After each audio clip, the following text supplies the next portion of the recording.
Sinaloa, en México, del 8 de septiembre del 2017 al 30 de junio del 2018, 627 políticos y candidatos fueron agredidos durante el proceso electoral.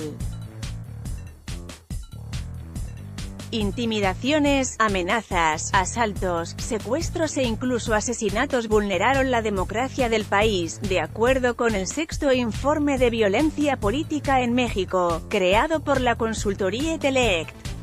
La otra cara de las elecciones destapó como resultado un saldo de 145 asesinatos, 206 amenazas y 85 agresiones físicas, como actos de abuso con mayor incidencia. Lee también, Sinaloa es estratégico y le va a ir muy bien. El indicador de violencia política destaca que las agresiones ocurrieron principalmente en 5 estados de la República Mexicana, en donde se concentra el 51% de los casos registrados: Guerrero y Oaxaca, en la costa del Pacífico, Puebla y el Estado de México, en el centro, y Veracruz, en la zona del Golfo de México. Lee también, capacitan a estudiantes de psicología en violencia familiar y sexual. En la medida que avanzó el proceso electoral, la violencia se expandió geográficamente, al pasar de 12 estados con casos identificados a la totalidad de los estados del país durante el mes de junio.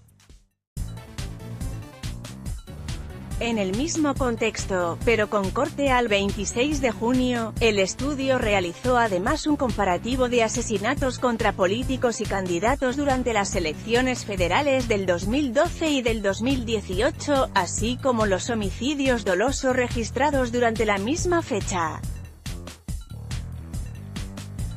Estipula que en 2012 se registraron 9 asesinatos a políticos, mientras que en 2018 la incidencia creció a 132. Durante el proceso electoral 2017 a 2018, por cada 2.000 homicidios dolosos, ocurrió un asesinato en contra de políticos, mientras que en el proceso 2017 a 2018 se registraron 12 políticos asesinados por cada 2.000 homicidios dolosos en el país, describe, simpatizante Rubén Salazar, director de Telect Consultores México y responsable del indicador de violencia política. Señaló que la alternancia de gobierno que se veía venir no solo a nivel federal, sino sobre todo a nivel estatal y municipal, generó inquietud en estructuras políticas y delincuenciales, teniendo como resultado la violencia política imparable durante el proceso electoral. Fue una situación que de alguna manera es motivada por estos cambios que ya se percibían.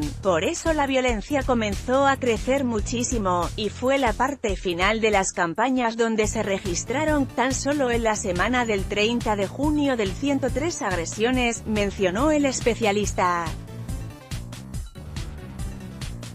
Asimismo, Rubén Salazar explicó que fue imposible parar los efectos de dicha violencia ante un régimen político que carece de los hilos de la seguridad en el país, y ahora va a ser más difícil porque muchos de los estados donde hubo elección han perdido capacidad de poder controlar esta situación, sostuvo. El consultor aseveró que es una situación que se debe observar y no dejar o menospreciarla por esta aparente fiesta democrática, ya que después de ello se puede registrar una ola de violencia.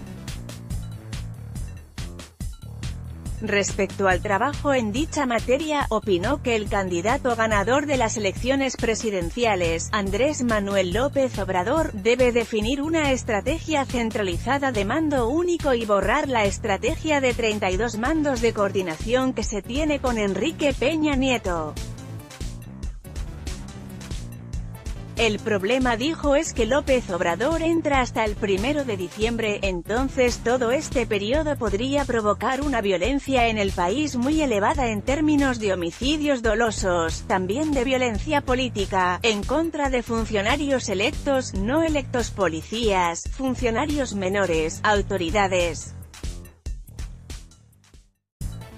Me parece que es un periodo delicado estos 5 meses, y que López Obrador puede recibir un país en llamas, enfatizó. Simpatizantes. Por su parte, Gerardo Rodríguez, profesor de la Universidad de las Américas Puebla y colaborador del primer informe de violencia política en las elecciones, indicó, sin temor a equivocarse, que es el año de mayor violencia política en la historia del país, porque además el indicador es fuerte porque no solamente suma asesinatos contra políticos, sino también otro tipo de agresiones.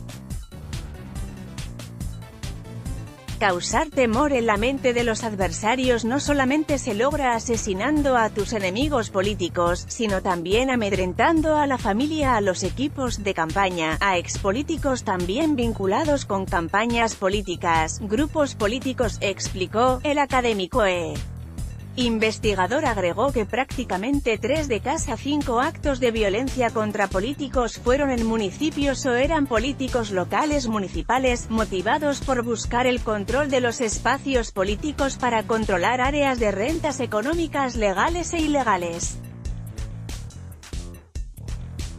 Esta violencia no solamente está vinculada con narcotráfico, sino con otras muchas actividades ilegales como es extracción ilícita de recursos naturales, mineros, madereros, aguas, hidrocarburos, ventas por cuestión de cultivo ilícito de enervantes. Subrayó, ser político en este país, igual que ser periodista, se convirtió, dijo, en una profesión peligrosa. Inclusive agregó que en términos relativos ser político es más peligroso que ser periodista. En tasa de asesinatos, por cada 100.000 habitantes ya ha habido más asesinatos de políticos que de periodistas, sostuvo. El también creador del índice global de impunidad agregó que al pasar la elección y a pesar de los datos, muy probablemente se quede en la impunidad. En esta nota, violencia política, partidos políticos et elect.